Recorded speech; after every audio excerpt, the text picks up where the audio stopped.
Early this year, I traveled with Eric to the Baja Pacific coast to expand our fishing project supported by the Pulitzer Center on Crisis Reporting and explore one of the ocean's fastest disappearing resources, sharks.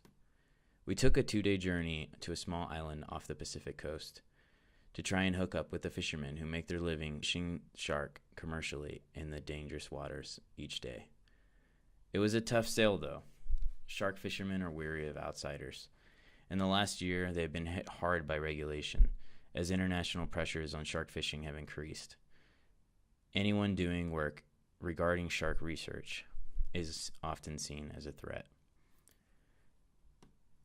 We hope that our project, though, which is not only about the diminishing resource, but also about the lives of the men that fish them, would put us at an advantage.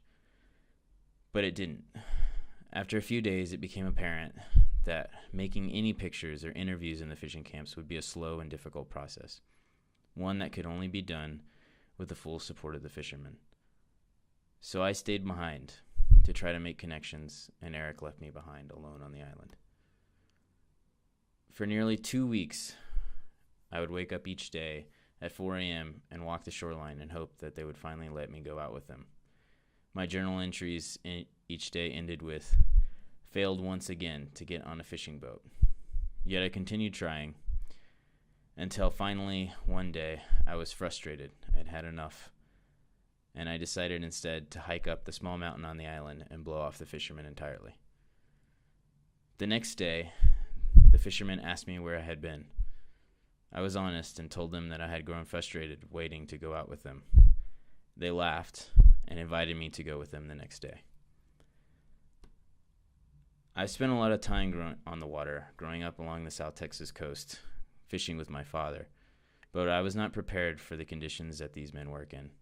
Their tiny pangas were tossed about for hours in the large waves, and I was sick as a dog. But we laughed it off, and when the time came for me to jump in the freezing Pacific waters without a wetsuit, I did it happily to escape the roller coaster that was the small boat. I had never swam with sharks before, so my heart was racing. The water was freezing. But it was amazing to see an animal swimming at the end of the line. Even near death, it looked majestic in its habitat.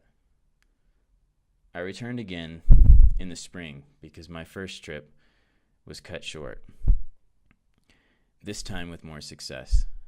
I worked with Cozumel and his father, Manuel Lucero, who had been fishing these waters for generations. What I found there were hardworking men who braved the violent seas to capture a violent species. They do understand the resource is fast disappearing, but tradition and necessity keep them working.